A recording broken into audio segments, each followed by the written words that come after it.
Very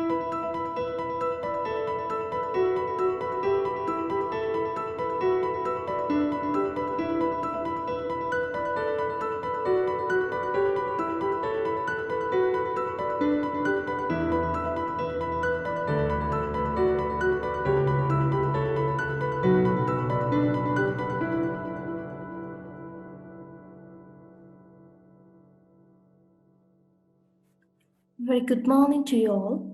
We warmly welcome you all for the inaugural fourth Nature Talk series of Environmental Day Program 2020. It's a great honor and pleasure for us to commemorate World Environmental Day 2020 virtually, minimizing our environmental footprint. The theme for the World Environmental Day 2020 is biodiversity. This program is a joint initiative of the Eco-Business Management Special Degree Program attached to the Department of Tourism Management, Sabaragam University of Sri Lanka, and Haley's PLC. We have lined up 6 speeches starting from today onwards. Today's topic for the Fall Nature Talk is Indian pangolins, science and their conservation. Pangolins are the most trafficked mammals in the world. To give you more insight into this magnificent creature, we have Dr. Priyan Perera with us today. Dr. Priyan Perera is an environmentalist and a senior lecturer at the Department of Forestry and Environmental Sciences, University of Sri Jayewardenepura. Dr. Priyan received his PhD in forestry from the Louisiana State University, Baton Rouge, LA, USA in 2011 and holds a master's degree in forestry and environmental conservation from the same university. Dr. Priyan is also a member of the IUCN Pangolin Specialist Group, Zoological Society of London, UK. There are few instructions for all the participants. Please mute your mics during the presentation, and if you have any questions or if you need any clarifications, please leave them in the chat box. We have a Q&A session at the end of our program. Therefore, you will be able to raise your questions there. Without further delay, I would like to hand over the session to Dr. Priyan Perera to start his presentation. It's over to you, sir. Right. A very good morning to all of you. I hope you can hear me clearly. Yes, sir, we can hear you. Right. So first, I would like to thank the organizers for, coming up with this idea of virtual seminar series, as you mentioned, which is very good in terms of cutting down the environmental footprint as well when you are celebrating the Environmental Day. Thanks for inviting me. Although it was a very short notice, I accepted the invitation because I thought it's important that we share whatever the knowledge we gathered on this particular topic that I'm going to talk about today. And thanks for Dr. Sampath Wahala as well for inviting me to deliver this presentation. So I understand that this is the first of the seminar series. So I'm glad that I've been given the chance to start the proceedings. As you mentioned, we all have just, in the process of celebrating the Environment Day. When you talk about environment, and we are talking about celebrating the Environment Day, but as we all know, there are many environmental crimes or crimes against environment are taking place in this world, not only in Sri Lanka, throughout the world, right? Pollution, industries releasing various chemicals and pollutants to the environment, and we are polluting our air, and people are clearing forests and destroying natural habitats, and also we are posing so much threats to our biodiversity biodiversity trading or illegal wildlife trading is something that is very significant.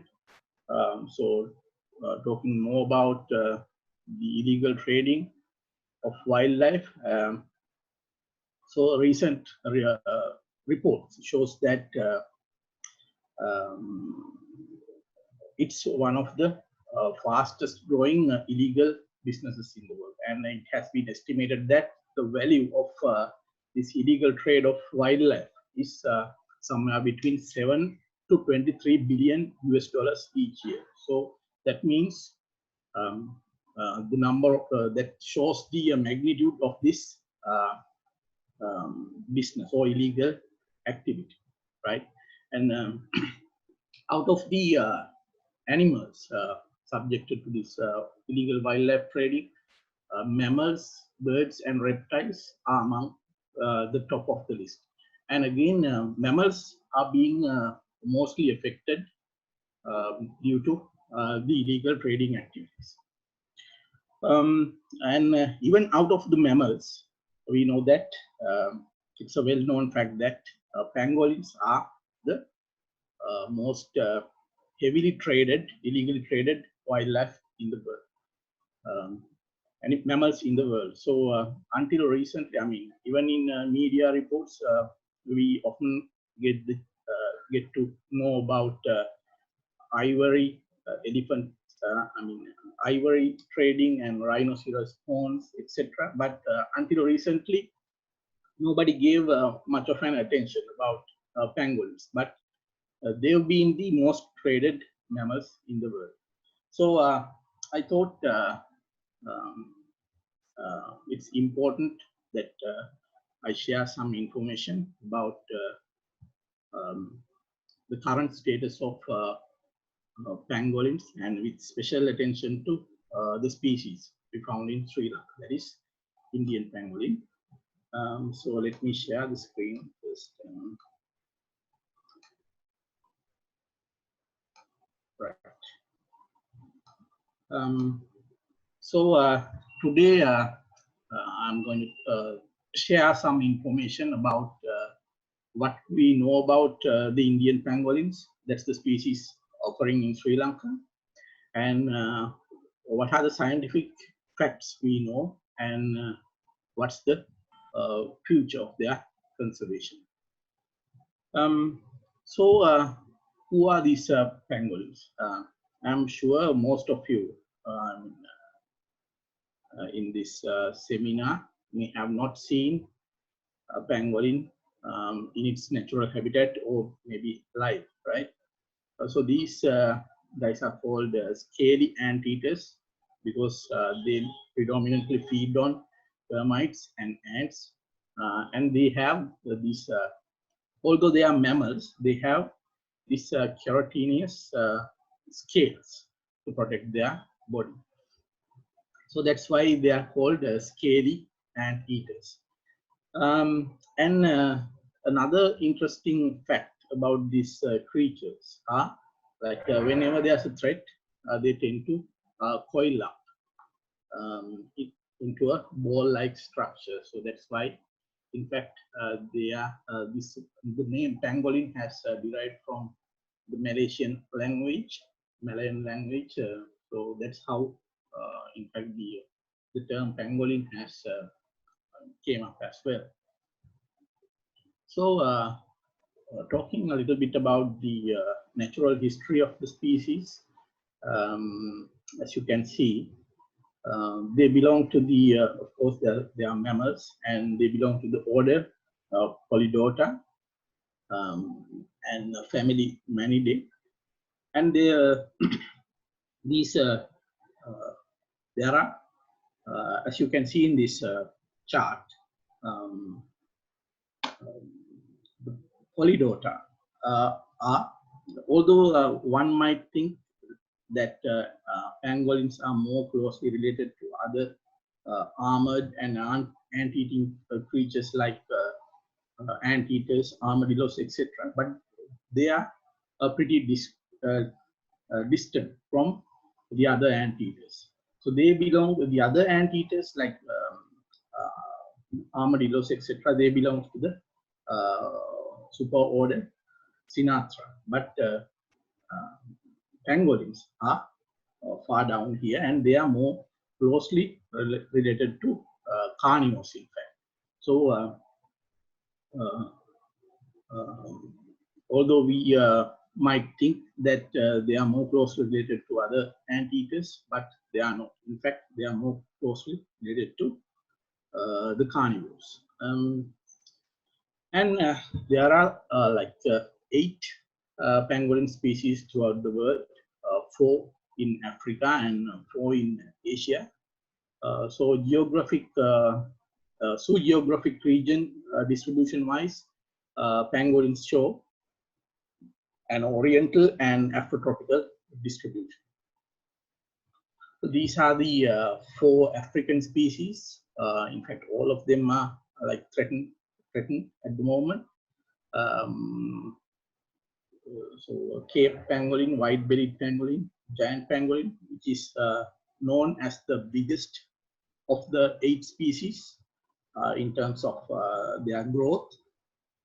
But interestingly, in fact, the maximum growth size of a giant pangolin that has been recorded so far is like 36 kilograms and 170 centimeters in length. But recently we recorded an Indian pangolin, which is 48 kilograms in weight and 180 centimeters in length. So probably we have this, probably the world's biggest pangolin must have been recorded from Sri Lanka. So we are going to officially publish those information in the near future. So you can hopefully learn more about those in the near future. If you look at the Asian pangolins, there are again 4 species distributed from Indian subcontinent to China and Southeast Asian regions. So these are the 4 Asian pangolin species. As you can see, all of them are critically endangered according to latest IUCN classifications. The 4 Asian species are Chinese pangolin, Sunda pangolin, Philippine pangolin, and Indian pangolin. So in Sri Lanka, we have this Indian pangolin. So yeah, what do we know about the Indian pangolins in Sri Lanka? In fact, until recently, until we started some research into this species, there were virtually no publications or scientific information regarding this species. We know that, we all know that or Kabalya, they were in that our traditional Sri Lankan alphabet, Sinhalese alphabet. අපි කෝඩි පොතේ දැකලා තියෙනවා මම හිතන්නේ ඈ කියන්නේ ඈ කියලා. නමුත් දැන් වර්තමානයේ අපි බැලුවොත් එහෙම කෝඩි පොතක් අරගෙන කෝඩි පොතේවත් ඇත්තටම මේ කබල්ලාව දැනට දකින්න හම්බ වෙන්නේ නැහැ. අද තියෙන්නේ ඈ කියන්නේ ඈත. Right? What happened to our pangolins? කබල්ලාවට මොකද වුනේ කියන ප්‍රශ්නේ සහ ඒගොල්ලන්ගේ වර්තමාන තත්ත්වය ගැන දැනගන්න අපි 2014 වර්ෂයේ සිට ඇත්තම ශ්‍රී ජයවර්ධනපුර විශ්වවිද්‍යාලයේ අපි පරීක්ෂණ ආරම්භ කරා. මේ පරීක්ෂණ වලින් ලබාගත් තොරතුරු තමයි අද මම ඔයගොල්ලොත් එක්ක බෙදා ගන්න බලාපොරොත්තු වෙන්නේ. So at the moment these Indian pangolins are classified as they are in the red data book. So body පොතේ හිටපු අය දැන් අද රතු දත්ත පොතේ දක්වා ඇවිල්ලා තියෙනවා. ඉතින් ඒ ආපු ගමන මොකක්ද හේතු? ඒ තරම්ම මෙන්න විශේෂ අපේ වඳ විඥානයේ තර්ජනයට ලක් වීමට හේතු මොනවාද? උන්ගේ පාරිසරික වැදගත්කම් මොනවාද? උන්ගේ මොනවාගේ පරිසරවලද මේ සත්වයා අපිට ජීවත් වෙන්නේ. මේ වගේ ක්ෂේත්‍ර ගණනාවක් ඔස්සේ අපි පරිශන පැවැත්වුවා. ඉතින් ඒවා අපි ඉදිරියට කතා කරමු. So this is the classification, scientific classification of the Indian pangolin. So it's called Manis crassicaudata, right? IUCN status එක, conservation status එක endangered කියලා තමයි 2019 classification එක අනුව වාර්තා අනුව සඳහන් වෙන්නේ. So the distribution wise, the Indian pangolin can be found from eastern Pakistan to up to Bangladesh, right? But in Bangladesh, the records are very limited, so possibly the species has gone almost extinct there. But the species could be found in Pakistan, India, Nepal, etc., and of course India and Sri Lanka. And as you can see, our pangolin population in Sri Lanka is geographically isolated from the main continent. So there might be some genetic variations, and we are also conducting research into that as well.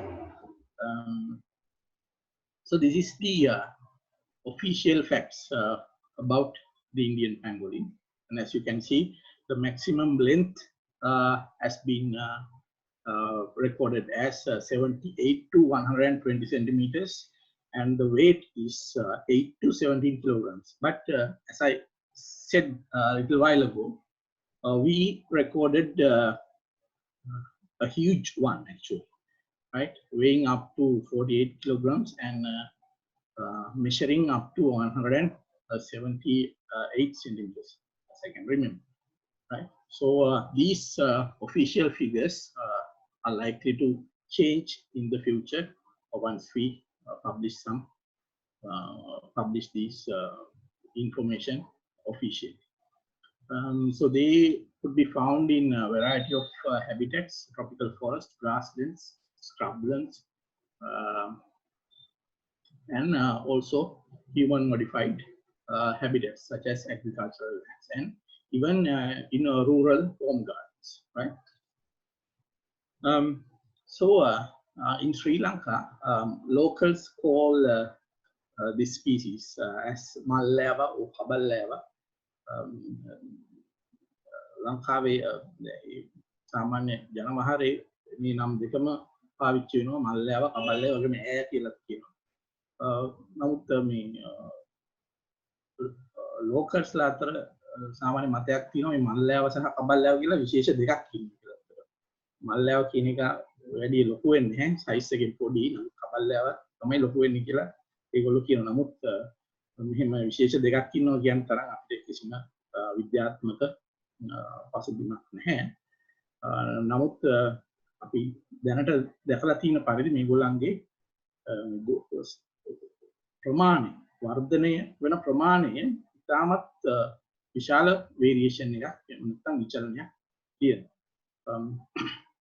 So if you look at adult males, according to our latest information, they can weigh up to 20 to 48 kilograms and measure up to 100 to 180 centimeters. So this, according to our information, our research, we have defined these boundaries for fully adult males, and for adult females, the maximum weight can range between 8 to 15 kilograms, and the length could be 80 to 110 centimeters.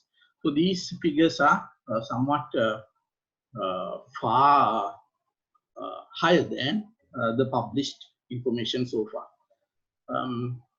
So the species is difficult to Indian pangolins, male and female identification is quite difficult from the outer appearance. Of course, they are the sexual dimorphism is there, but unless you are very familiar with the animal, it's quite difficult to say it's a female or male just by looking at it, right? Um, so, what do they look like? So, regarding talking about their physical appearance, as you can see in this photograph, they have a small conical type head and a slender long body. And most important or striking feature is, as you can see, the huge thick tail. මේගොල්ලන්ගේ මේ වලිගය වශයෙන් ගොඩක්ම මාංශපේශී බහුල පළල් ආකෘතියක් දක්වනවා. This is also a prehensile tail. කියන්නේ අර grab කරන්න වගේ භාවිතා කරන්න හැකියාවකුත් තියෙනවා. ඒ වශයෙන්ම මේගොල්ලෝ මේ වලිගය භාවිතා කරනවා මුල් හාරනකොට ඒ අවශ්‍ය බලය ලබා ගන්න සහ මේගොල්ලෝ ඇත්තටම ගස් වලටත් නගිනවා. ගස් වලත් තියෙන ඔය දිමි ගොටු වගේ ඒවා ආහාරයට ගැනීම සඳහා ඒ ගස් නගින්නත් ඉතාමත් දක්ෂ සත්වෙක් කියලා හඳුන්වන්න පුළුවන්. ඒ ගස් නගිනකොට මේ වලිගය ගොඩක් දුරට ඒගොල්ලෝ භාවිතා කරනවා. So yes, and as you can see here, the entire body or the most part of the body is covered with these large keratinous scales. Out of the 4 Asian pangolin species, Indian pangolins are known to have the biggest scales or largest scales. So all the dorsal and lateral surfaces of the body and head, you can see, are completely covered with the scales. නමුත් මේ බඩ යට පැත්ත සහ බෙල්ල ඇතුළු පැත්ත සහ ගාත්‍රාවල යම් කොටස් මේ ස්කේල්ස් වලින් ආවරණය වෙලා නැහැ. ඒ කියන්නේ ශරීරයේ යට පැත්ත අත් වශයෙන්ම අනාරක්ෂිතයි. ඒකින්ද තමයි මේගොල්ලෝ මොකක් හරි ත්‍රෙට් එකක් ආපු ගමන්ම කොයිල් වෙලා එහෙම නැත්නම් බෝලයක් වගේ කැරකිලා ඒ අනාරක්ෂිත ප්‍රදේශ කවර් කරගන්න බලන්න. ඒ වගේම තමයි මේ ස්කේල්ස් මේගොල්ලන්ගේ සාමාන්‍ය චර්යා රටාව ගත්තොත් ඒගොල්ලෝ අපි දන්නවා ගුල් හාරනකට විශේෂයෙන් හැඩගැහිලා තියෙනවා. ඉතින් ඒ පරිසරයේ ඒ වගේ කාර්යයන් වල යෙදෙනකොට ශරීරයට විවිධ හානි පැමිණෙන්න පුළුවන්. ඉතින් ඒ වගේ තද පෘෂ්ඨයන් වල ගැටීමෙන් වෙන හානි වලට ආරක්ෂාවක් සපයන එකත් මේ ස්කේල්ස් වලින් කරනවා. ඒ වගේම තමයි මොහුගේ ප්‍රධාන ආහාරය අපි දන්නවා වේයන් සහ කුඹුව. ඒකට ඒ වගේ කුඹි සහ වේයන් ඉන්න ස්ථාන නිරාවරණය කර ගන්නකොට අපි දන්නවා කුඹිත් වලත් පහර දීමක් සිදු කරනවා. ඉතින් එතකොටත් එවන් මේ කුඹින් සහ අනිකුත් ඉන්සෙක්ට්ස් ලගින් වෙන හානි මේ ස්කේල්ස් වලින් යම් කිසි මට්ටමකට ඒගොල්ලන්ට පාලනය කරගන්න හැකියාව තියෙනවා. So if we look at the scale arrangement, as you can see, scales are arranged along longitudinal rows. කියන්නේ මේ ශරීර දික් අතට යන රේඛා 13ක් ඔස්සේ තමයි මේ ස්කේල්ස් හැඩ ගැහිලා තියෙන්නේ. ශරීරයේ කොටස බැලුවොත් ඒ වගේ රෝස් 13ක් තියෙනවා. අඳුර ගන්න පුළුවන්. වලිගය ප්‍රදේශයේ ඒ වගේ රේඛා 5ක් ඔස්සේ මේ corporal scales arrange වෙලා තියෙනවා. Another striking feature about adaptation of this species is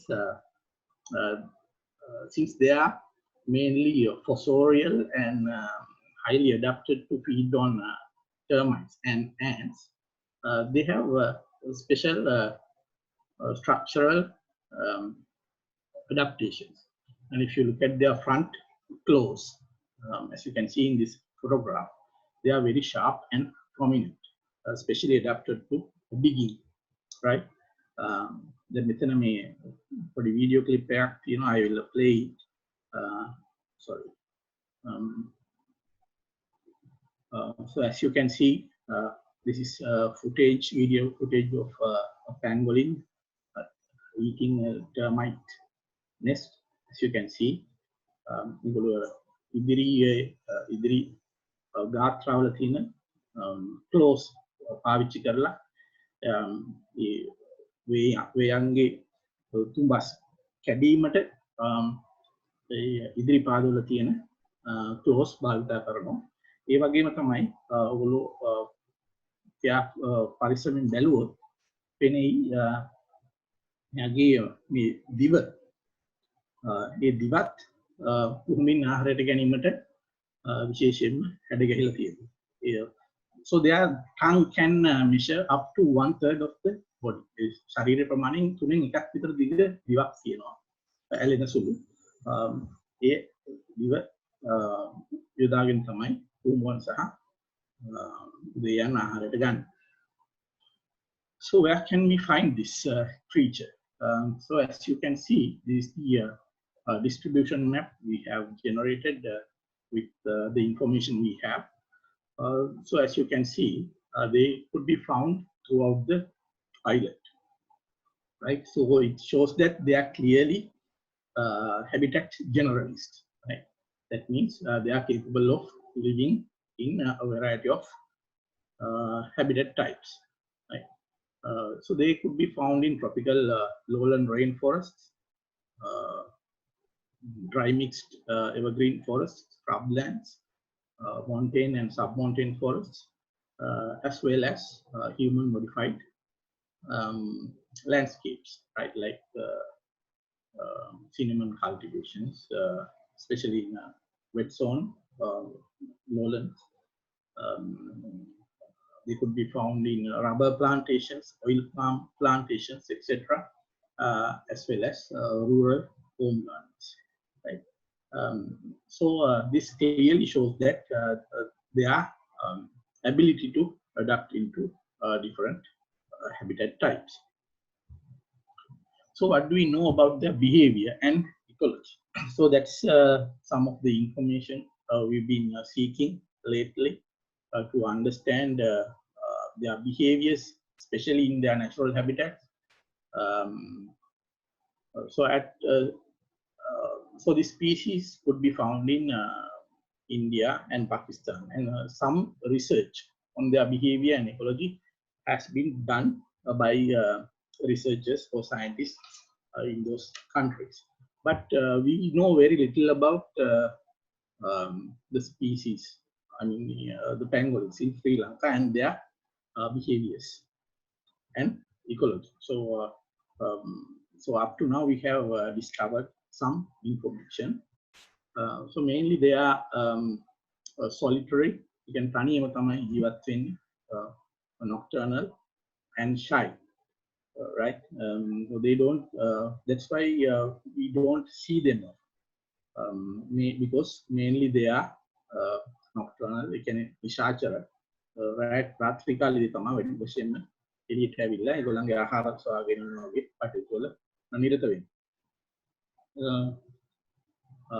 And also in any part of its range in countries like even Pakistan, India, or Sri Lanka, we have no idea about their actual population size, and that's mainly due to the difficulty in observing this animal in the wild. In most cases, we have to rely on using camera traps to study or at least try to come up with a rough estimate of their population size. But it's very time consuming. So their population size, that's something we don't know in any of its ranging countries.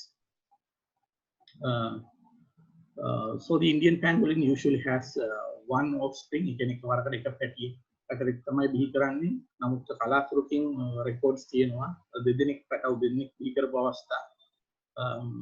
සාමාන්‍ය ගැබ් කාලය හැටියට අපිට දින 65ක් 70ක් වගේ කාලයක් ගණන් ගන්න පුළුවන්. නමුත් මේ ඔබ්සර්වේෂන්ස් සියල්ලම මේ captive animals ලා සඳහා ඔබ්සර්ව් කරපු දත්ත. So as I mentioned earlier, the species is fossorial. That means they are burrow dwelling. Can ගුල්හාරන්න විශේෂ හැකියාවක් සහ අනුවර්තන දක්වනවා. So they dig two types of burrows, right? Resting burrows and feeding burrows. Resting burrows means the burrows they construct to basically live or rest. Right? ඒ කියන්නේ ඒගොල්ලන්ගේ රාත්‍රී කාලය ගත කරන්න සහ දිගු කාලීනව ජීවත් වෙන්න හරන ගුල් වලට තමයි resting burrows කියලා කියන්නේ. අනිත් එක තමයි feeding burrows. ඒ කියන්නේ ආහාර සොයා ගැනීම සඳහා ඒගොල්ලෝ යම්කිසි මේ burrowing behavior එකක් දක්වනවා. ඒ කියන්නේ ගුල් හාරනවා. විශේෂයෙන්ම වේතුම් බස් වගේ වේ හාරනවා. ඒවට තමයි කියන්නේ feeding burrows කියලා. So there are significant differences between resting burrows and feeding burrows. And as you can see in this video, you can see a pangolin constructing a resting burrow in lowland rainforest. And as you can see, lowland rainforest can have the Singharaja tropical lowland rainforest and ඒ වගේ පරිසර පද්ධති වල මේගොල්ලෝ living burrows එහෙම නැත්නම් resting burrows ආහාර ගැනීම සඳහා මේ වගේ ගල් සහිත පෘෂ්ඨවල යටපැත්ත තමයි විශේෂයෙන්ම තෝරාගන්නේ. නමුත් යෙලි කලාපේ ඒ වගේ පරිසරවල ජීවත් වෙන කබල්ලෑවන් අපි දැකලා තියෙනවා. විශේෂයෙන්ම ගස් මුල් ආශ්‍රිතව පවා ඔවුන්ගේ living burrows හදා ගන්න ආකාරය. ඔබ යලිත් වතාවක් if you මේ වීඩියෝ එක බැලුවොත් එනේ මම කිව්වා කලින් කොහොමද ඒගොල්ලෝ අර මේ ඒගොල්ලන්ගේ වලිගය භාවිතා කරන්නේ මේ ගුල් හාර ගන්න ගුල් හැරීමේ අතිඋත්ත සඳහා. So if you carefully look at this, you can see how they grip the surface with their tail and use it as a hook to get that power to take out whatever the soil inside the burrow, right? So they spend most of the time in their resting burrows. They live alone in those burrows, but there have been some records that during mating season, males and females are sharing the same burrow, but mostly they live alone. So actually we as part of understanding their behavior and ecology, we conducted some research on their burrow characteristics. ඒගොල්ලන් ජීවත් වෙන වෙන නැත්නම් ගුල් වල structure එක මොන වගේ ගෘහ නිර්මාණ ශිල්පයක් තියෙන්නේ මෙතන කියලා බලන්න අපි පරිශන වලදී අපි ඇත්තටම ඒ සම්බන්ධව සොයා බැලුවා. So we were able to expose a cross section of such a living burrow. These photographs shows you the typical structure of a living burrow of an Indian pangolin. So as you can see, it has quite a long tunnel. සාමාන්‍යයෙන් මේ tunnel එක metre දෙකමාරක් පමණ දිග වෙන්න පුළුවන්. ඒකේ කෙළවර ඒ tunnel එක ඉවර වෙන්නේ resting chamber කියන කොටස. ඒ resting chamber එකේ තමයි අන්තිමට pangolin ගිහිල්ලා එයා නතර වෙලා ඉන්නේ. So even the resting chamber wall is concealed loosely with some earth, as you can see, some soil, right? So in contrast, feeding burrows are shallow, right? They are not deep as living burrows. because these are constructed or made for mainly to access their prey, or termites or ants. And in a tropical lowland forest, it's typical to see these multiple or clusters of feeding burrows. They lead to the same termite mound underneath, right? So they use different access points to reach the same termite mound. And also, and as you can see in this video, this is how they check on feeding burrows. So according to our information, we have recorded that an individual can revisit the same burrow in certain time periods. And the time interval can range from 3 weeks to a couple of months. Then so to understand their behavioral pattern, we've been doing camera trapping in one of the forests, Yagirala forest, for almost now 3 to 4 years. So we are continuously monitoring their activity using camera traps. So according to our observations, like more than 70% of the photographic evidences have been captured between 11 p.m. to 4 a.m. in the morning. So that shows their nocturnal behavior, and this may be the time the species is most active in its environment. So talking a little bit about their diet or feeding behaviors. As we know, they are predominantly feeding on termites and ants, but they also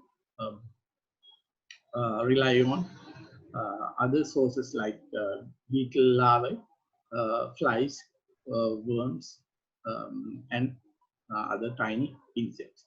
In fact, some studies on their fecal matter analysis have confirmed these observations.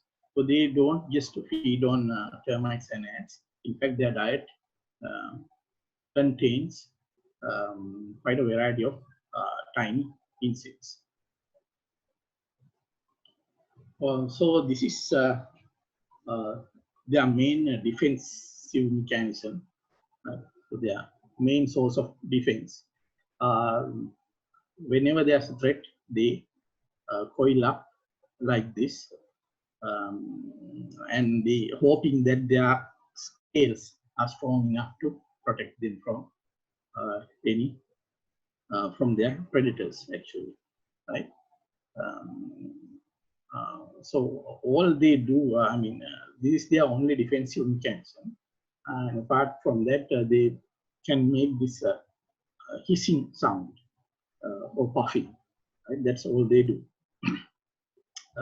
මේ වගේ coil වෙලා ඉන්නවා. දැන් අනතුර පහව යනවත් සමගම හිමිසැරේ මේ වගේ දිග ඇරිලා ඒගොල්ලෝ ඒ ස්ථානයෙන් ඉවත් වෙලා යන එක තමයි සාමාන්‍යයෙන් කරන්නේ. ඉතින් මේ behavior pattern එක මේ behavior එක අතවශ්‍යම මේගොල්ලෝම පහසුවෙන් දඩයක්කාරයන්ට අල්ලා ගැනීමටත් යම්කිසි හේතුවක් වෙනවා. මොකද මේගොල්ලෝ සාමාන්‍යයෙන් තමගේ ස්වාභාවික පරිසරවලදී ඉන්නකොට ඒගොල්ලන්ට පුළුවන් ඒ පරිසරයේදී බේරලා යන්න. මොකද ඒගොල්ලෝ තමත් ඉක්මනින් සැඟවී යාමේ දක්ෂතාවයක් තියෙනවා. නමුත් මේ වගේ කොයිල් වුණාට පස්සේ දඩයක්කාරයෙකුට උනත් ඉතා පහසුයි මේගොල්ලන්ව අල්ලා ගන්න. ටක්ලා අරගෙන උස්සගෙන යන්න විතරයි තියෙන්නේ. නමුත් ඒගොල්ලන්ගේ ස්වාභාවික හතුරන්ගෙන් යම්කිසි බොහෝ විට මෙම කොරපොතු සහ මේ behavior රටාව ඒගොල්ලන්ට ආරක්ෂාව සපයනවා. So this behavioral mechanism and their scales are capable of providing protection from even leopards in the jungle, but there are some records that animals like crocodiles, they feed on pangolins. But again, natural predation rates are very much unknown. අපිට මේ වගේ random photograph වලින් එක එක්කෙනා ඔය කැලෑවලදී දැකපු observations විතරයි තියෙන්නේ.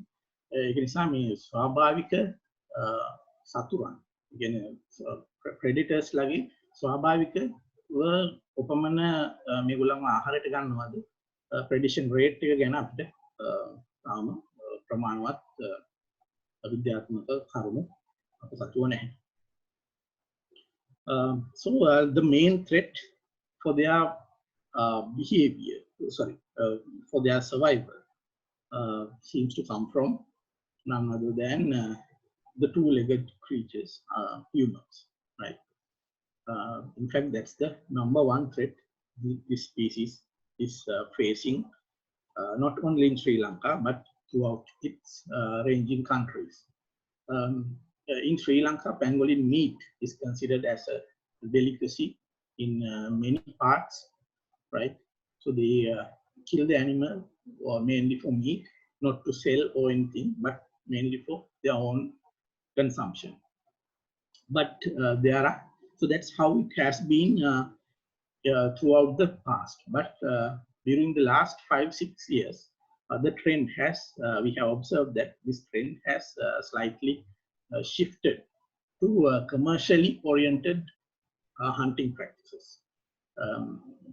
So in the last 5 to 10 years, if you analyze the records, the number of cases where capturing animals for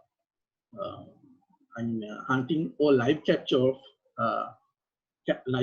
to sell as meat has gone up substantially. So it's not for their substantial subsistence use or for their own consumption. Now the species is increasingly hunted to sell, right? So some markets have emerged for their meat, especially in areas like where these large-scale development projects are going on, with a lot of Chinese workers are working.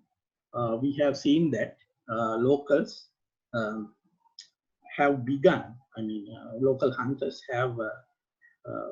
are nowadays increasingly tracking down and hunting this species to sell, because those Chinese people, particularly they, we got some information. According to our studies, we found that even the species being paid some lucrative money. So that's why people are getting more into this trading. And hunting for scales is another growing problem. And especially in many parts of the country, unintentional killings is also taking place, mainly snares or traps intended for other pests in agricultural lands. Pangolins are also getting caught up in those traps, right? Or net-like structures. So that's also one of the main problems for the survival of the species. And in southwestern parts of the country, especially in oil palm plantations, we have observed that they have been considered as a pest in oil palm plantations. Again, මේගොල්ලෝ oil palm ගස් වල අපි දන්නවා ගොඩක් අර හඳේ insects ලා එහෙම ඉන්නවා. මොකද එතන ferns එහෙම හැදිලා ඒ විදිහේ සුදුසු වටපිටාවක් තියෙනවා. ඉතින් මේ වගේ oil palm plantations වලට මේගොල්ලෝ attract වෙන ගතියක් තියෙනවා. ඒ ගස් මුල් හරි වටා හාරනකොට ඒ ගහටත් යම්කිසි හානියක් වෙනවා කියලා තමයි සලකන්නේ. ඉතින් ඒ නිසා oil palm plantation වල මේගොල්ලන්ව සමහර ලාවට pest කෙනෙක් හැටියටත් සලකනවා. ඒ නිසා මරණයට පත් කරන අවස්ථා අපි දැකලා තියෙනවා. Then habitat loss, fragmentation, use of agrochemicals, මේ වගේ කාරණා මේගොල්ලන්ගේ survival එකට නැත්නම් අනාගත conservation පැවැත්මට බලපාන කාරණා හැටියට දක්වන්න පුළුවන්. මම අර කලින් සඳහන් කර විදිහට මේගොල්ලන් විශේෂයෙන් රටේ බොහෝ ප්‍රදේශවල දැනට පවතින ප්‍රධානම threat එක තමයි මේගොල්ලන්ව මේ මස් පිණිස දඩයම් කරන එක. මේ photographs වල පේනවා වගේ even inside protected areas we have seen that some hunters have just kill them and consume them probably and burnt whatever the remaining scales and body parts, as you can see in this photographs provided by one of our colleagues. And regarding the international trade, so that's one of the emerging threats for the species actually. අපි මෑතකදී කියන්නේ පසුගිය වසර 3-4 ඇතුළත අපි විශේෂයෙන්ම 2012 වගේ ඉඳන් බැලුවොත් අපිට දැක ගන්න පුළුවන් මේ illegal smuggling එහෙම නැත්නම් අන්තර්ජාතිකව මේ විවිධ නෛතික අවසරයක් නැතුව මේ සතාගේ සත්ව කොටස් ගෙන යාමට දරපු උත්සාහයන් බොහොමයක් වාර්තා වුණා. ඒවා වාර්තා වුණේ ඔක්කොම 2012 වගේ පස්සේ තමයි වාර්තා වෙලා තියෙන්නේ. උදාහරණයක් ඇරෙන්න අපි බණ්ඩාරනායක ගුවන්තොටුපොළේ රේගුව විසින් අත්අඩංගුවට ගැනීම සලකා බැලුවොත් නොවැම්බර් මාසේ 2012 පෙබරවාරි 2017 මැයි මාසේ සහ 2018 ජුලයි මාසේ ඒ වගේ වැටලීම් 4ක් සඳහන් වෙනවා. පෙබරවාරි 2017 කිලෝ 11ක් පමණ කබල්ලාවන්ගේ ස්කේල්ස් තොගයක් ඉන්දියාවට අරගෙන යාමට තත් කරපු අවස්ථාවක අත්අඩංගුවට අරගෙන තියෙනවා. මේ අත්අඩංගුවට ගැනීම වලින් තුනක් ඕගලන්ට පේනවා මෙතන ගෙන යන්න තත් කරලා තියෙන ඉන්දියාවට. එක් අවස්ථාවක තමයි චීනයට ගෙන යාමට තත් කරලා තියෙන්නේ. එහිදී අත්අඩංගුවට ගන්නේ චීන ජාතික පුද්ගලයෙක්. ඒ වගේම තමයි මම හිතන්නේ ඔයගොල්ලෝ පුවත්පත් වල එහෙම දකින්නේ නැති. නොවැම්බර් මාසයේ 2017 විශාලතම මේ කබල්ලාවන්ගේ පොරපොත්තු තොගය නැත්නම් ස්කේල්ස් තොගය අත්අඩංගුවට ගෙනුණා මේ කල්පිටිය ප්‍රදේශයේදී පොලිසිය විසින් කිලෝ 130ක් පමණ කියලා සඳහන් වෙනවා. ඒ වගේම තමයි පුවත්පත් වල සඳහන් වුණා මේ සඳහා කබල්ලාව මම හිතන්නේ 500කට වැඩි ප්‍රමාණයක් ඝාතනය කරන්න නැති කියලා. නමුත් ඒ ගණනය කිරීම වල යම් ගැටලු තියෙනවා. මොකද දැනට මේ ඒ වගේ ගණේ කබල්ලාවන්ගේ පොරපොත්තු තොගයක් හමු වුණ අවස්ථාවක ඒ සඳහා මරණ ලද කබල්ලාවන් කොපමණ ප්‍රමාණයක් ඝාතනය කරාද කියන එක හොයාගන්න අපිට දැනට ඒ කන්වර්ෂන් පැරාමීටර්ස් හරියට තාම සොයාගෙන නැහැ. නමුත් අපි මේ මෑතකදී කරපු පරීක්ෂණයකින් අපි ඒ කන්වර්ෂන් පැරාමීටර්ස් අපිට ගොඩක් accurate conversion parameters estimate කරන්න හම්බ වුණා. එමතුරුත් අපි ඉදිරියේදී ඒ අදාළ බලධාරීන්ට ලබා දීමට කටයුතු කරනවා. Again, if we come back to this recent confiscations of pangolin scales, as you can see, so the current information along with information we have gathered from ground level law enforcement authorities as well as informants suggest that what we are seeing today is just only a fraction of the trade. So maybe undetected, some significant trading might be taking place. So if you look at the international trading of Indian pangolin scales, අපි දන්නවා මේ CITES කියලා convention එකක් තියෙනවා. සාමාන්‍යයෙන් අවසරයක් සහිතව සිදු කරන ඒ ගනුදෙනු ට්‍රේඩින් සඳහා අපි දන්නවා ඒ අදාළ අවසරයන් ලබා ගත යුතුයි. නමුත් මේ පැංගොලින්ස් ලගේ තියෙන ප්‍රශ්නය තමයි ඒ වගේ මේගොල්ලෝ ප්‍රධාන වශයෙන්ම ඉලීගල් ට්‍රේඩ් එකට තමයි ලක් වෙන්නේ. ඉතින් මේ CITES database එකේ අපි බැලුවොත් සමහර විට තියෙන රෙකෝඩ්ස් බොහොම සීමිත වෙන්න පුළුවන්. නමුත් නෛතික නොවන මාර්ග හරහා තමයි වැඩි ප්‍රමාණයක් මේ සත්වයාව වෙළඳාමට ලක් වෙන්නේ. අපි වෙළඳාම් දැන් උදාහරණයක් වශයෙන් අපි දැනට සොයාගෙන තියෙන කරුණු අනුව විශේෂයෙන්ම මේ වගේ ඒගොල්ලන්ව ට්‍රාන්ස්පෝර්ට් කරන රූට්ස් කීපයකුත් හඳුනාගෙන තියෙනවා. මේ photograph එකේ පේනවා වගේ.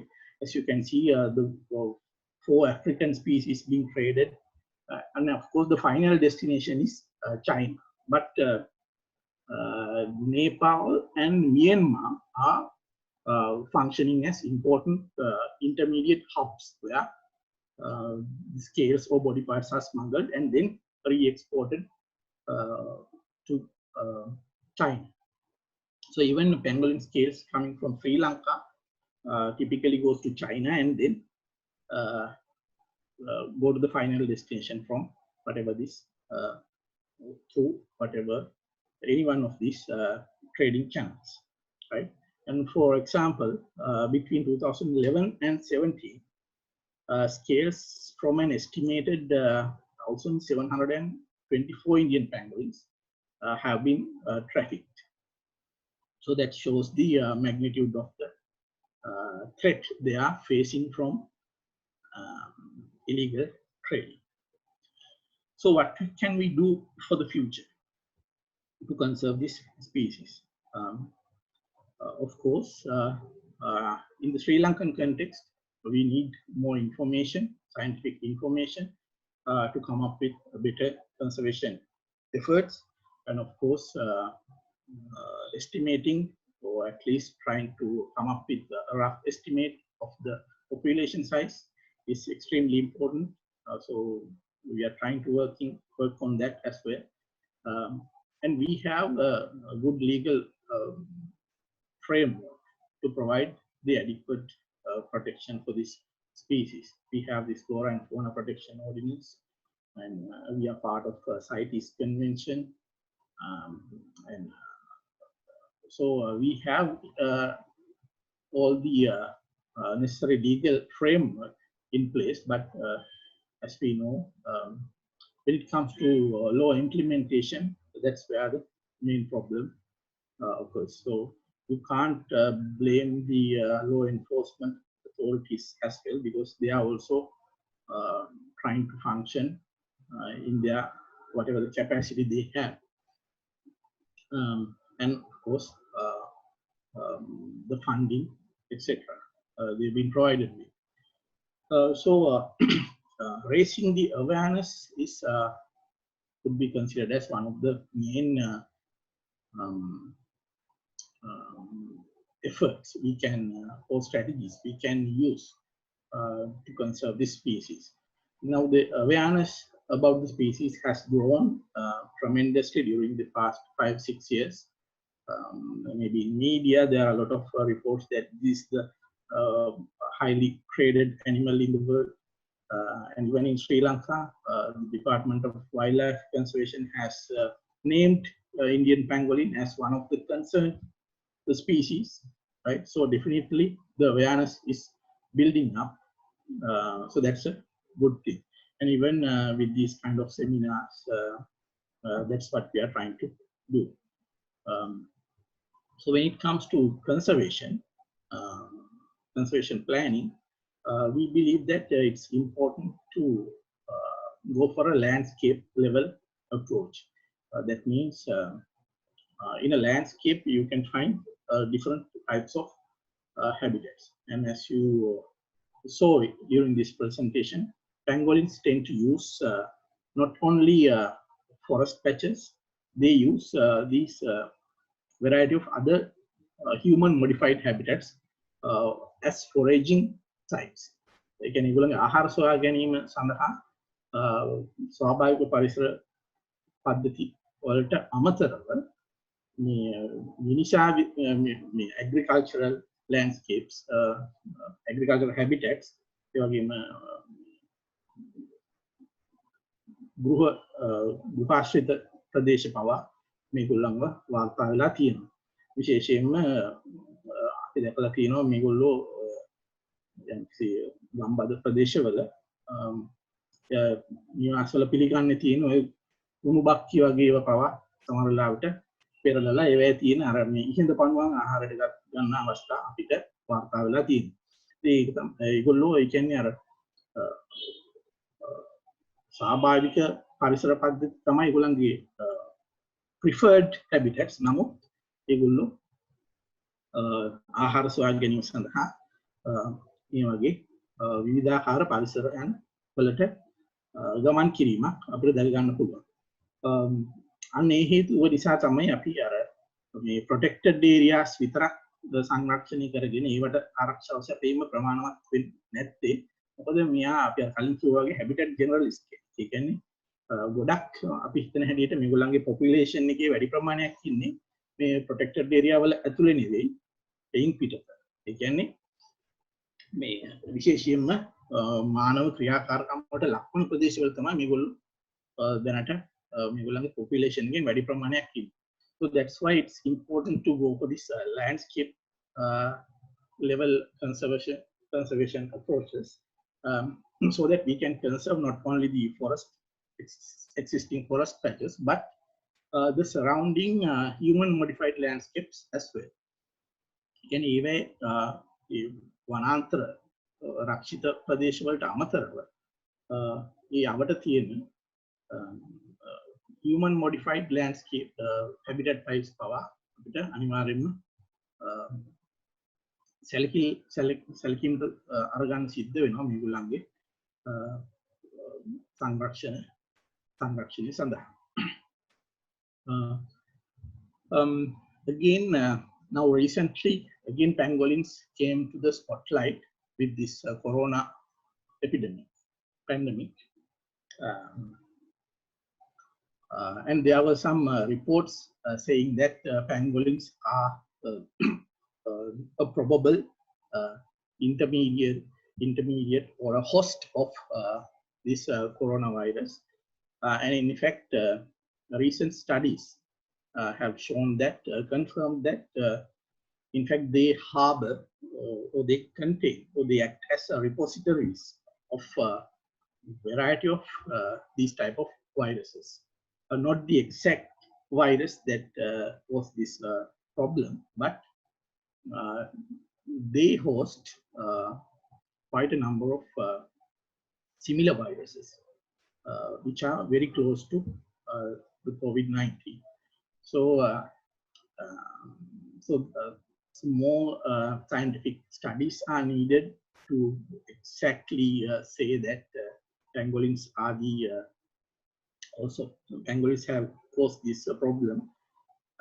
But anyway, these kind of cases can be used as positive factors to conserve wildlife. කියන්නේ policy makers ලට පුළුවන් මේ වගේ wildlife මේ වගේ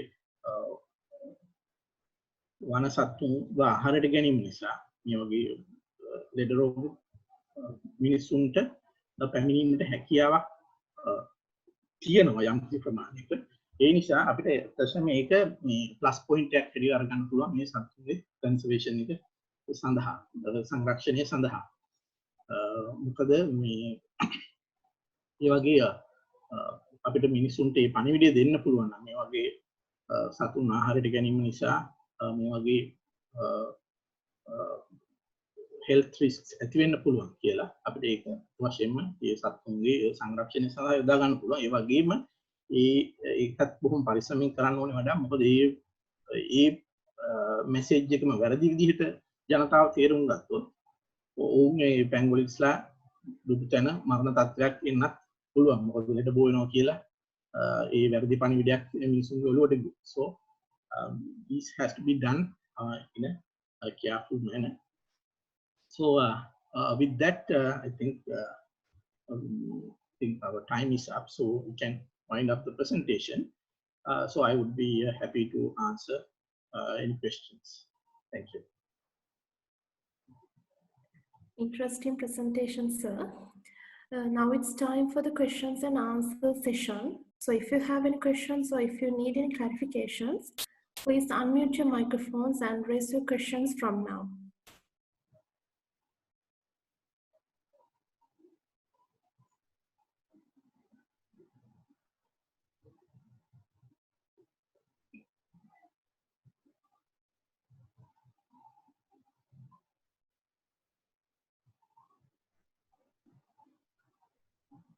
එතන අපිට මේ කතා කරපු දේවල්ට අමතරව මොනවා හරි ගැටලුවක් හරි ප්‍රශ්නයක් තියෙනවා ඒ සම්බන්ධව අහන්න පුළුවන්. Hello, sir. ඔව්. Sir, your presentation is really interesting, and thanks for the organizers as well. I just need to know, is there any historical records from Colombo wetland area on pangolins? Rather, it is unlikely to have the records as it is an frequently inundating area. But are there any historical records from Colombo area? Because I got some personal communication with some residents because I'm working in Baddagana wetland area. So there I got some personal informal discussions with the villagers, and they said that they have seen pangolins for years back, like 5 or 6 years back. So how about the sightings in Colombo area, and especially not in wetlands and the other areas? Yes. Thank you, sir. Yeah, thanks. So that's a good question. And actually, your observation or the comment you made is correct. There have been some records from the Colombo wetlands as well. Okay, sir. Especially in Baddagana, and even those records have been included in our constructing that distribution map I showed you early in the presentation. So when was the sightings were like recorded? I can't exactly tell you the dates, but Okay. even within last 3 years there have been some recordings. Yeah, the ones I said is like a very recent record. Yeah. So in fact, this species could be found in even in mangrove habitats. We have records from such habitats as well. So mainly their distribution is dependent on the availability of their prey. And as you go into higher altitudes, so they basically occur up to 1,850 meters above sea level. So earlier it was considered like 1,100 meters above sea level, but our observations, recent observations, confirm that they occur up to 1,850. So mainly their distribution is dependent on the distribution of their prey, that is ants and termites. As you can see, as you go to higher altitudes, their prey also become less abundant. So you can't find them in very high altitudes. Okay, sir. Thank you.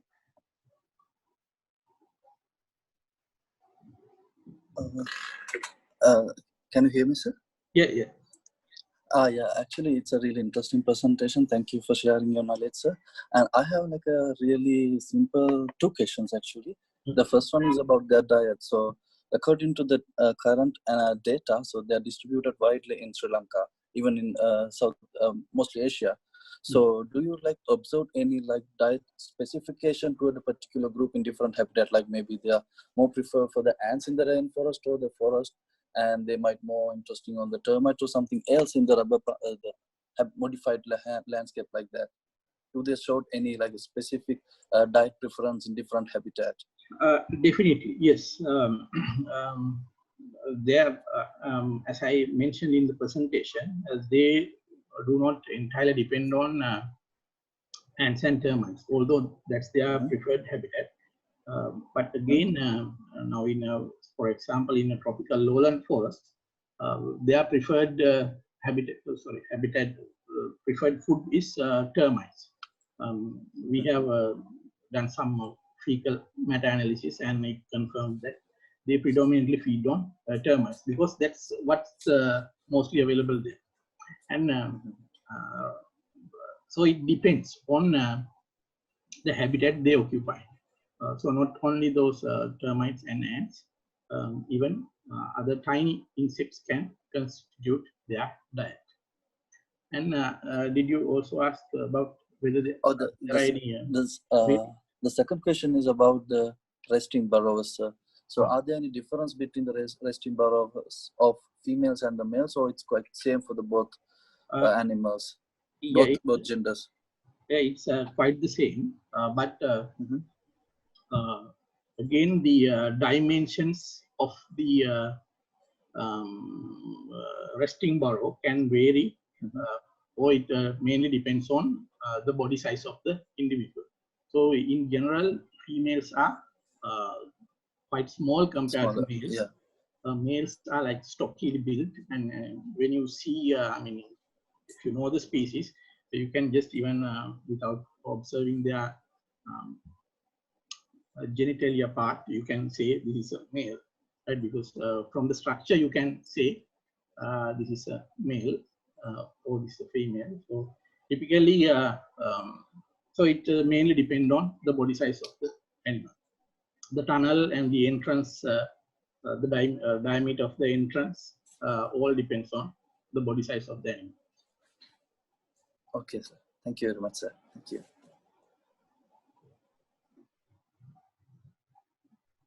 Thank you very much, sir. I have two questions. First one is, for what purpose their scales are used for? And the other one, is there any possibility for individual identification, such as for the maybe like in the cat family, we can identify to individual level. Yes, yeah, that's what we've been recently trying as well, whether it's possible to identify individuals using these scale patterns. Like as you said, in members of the cat family, you can use the spot patterns of the coat and etc. and the some facial features.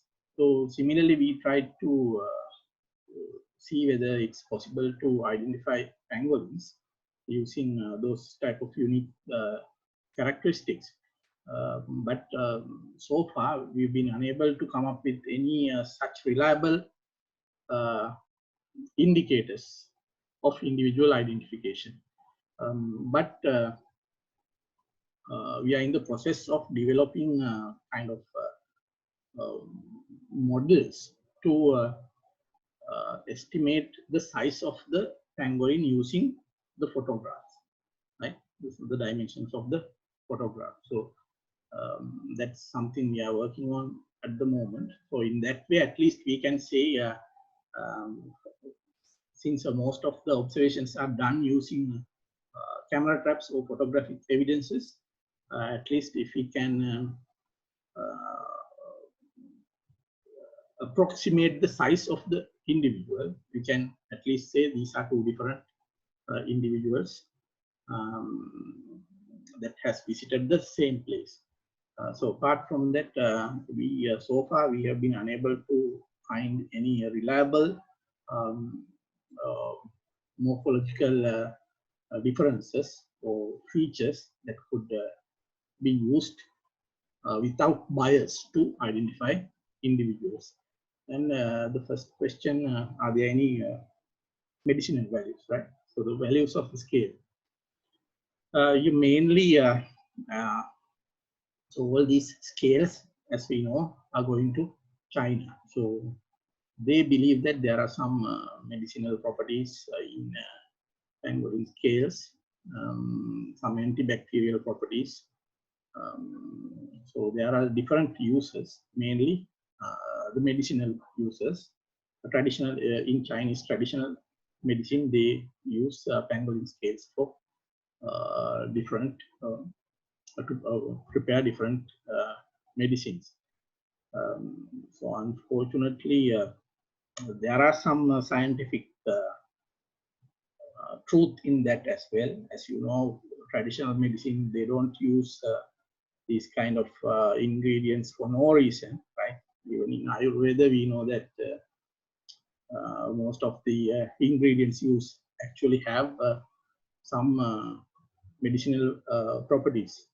That's what we keep on finding out from our present scientific research as well. So similarly, there are some medicinal properties.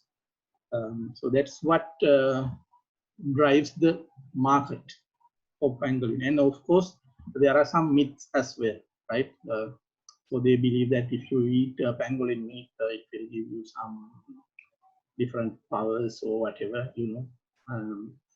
So there are myths as well as scientific facts behind using pangolins or pangolins being heavily traded. Thank you, sir.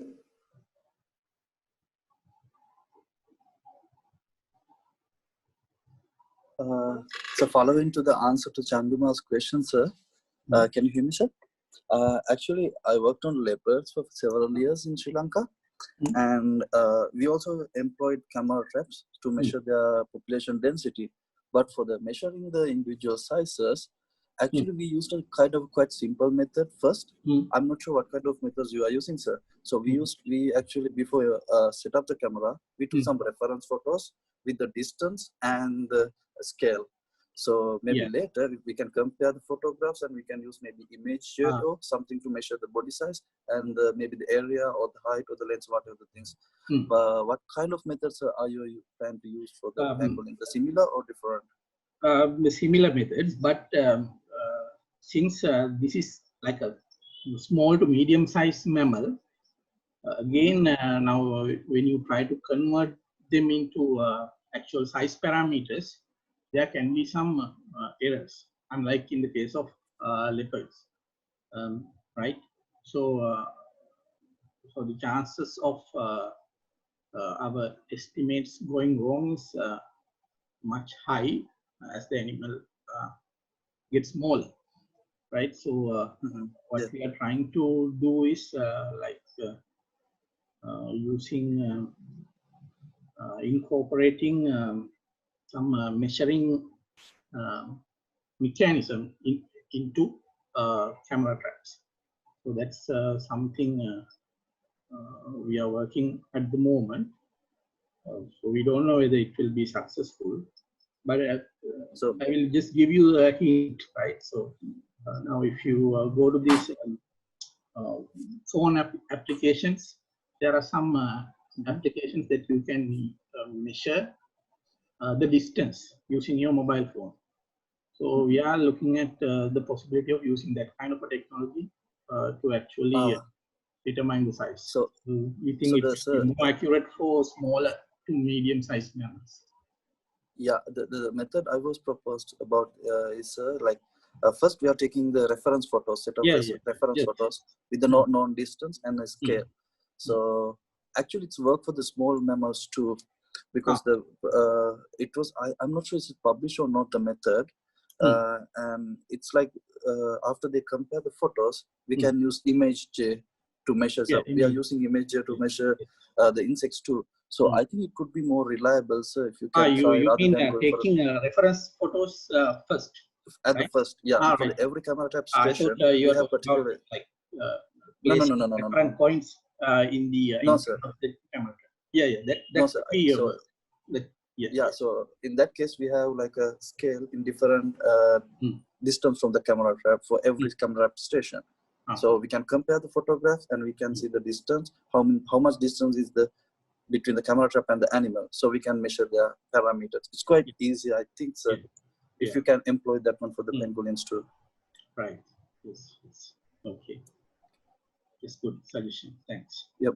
Thank you very much, sir. It's a really good project, sir. Thank you very much.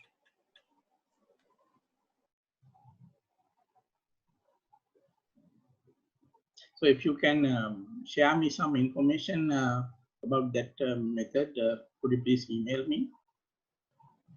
Sorry, sir. The host is one of my friends. I'll take your information, your contact information from him, and I'll be in contact with you. Right. Okay, thank you very much. Any more questions, Chandima?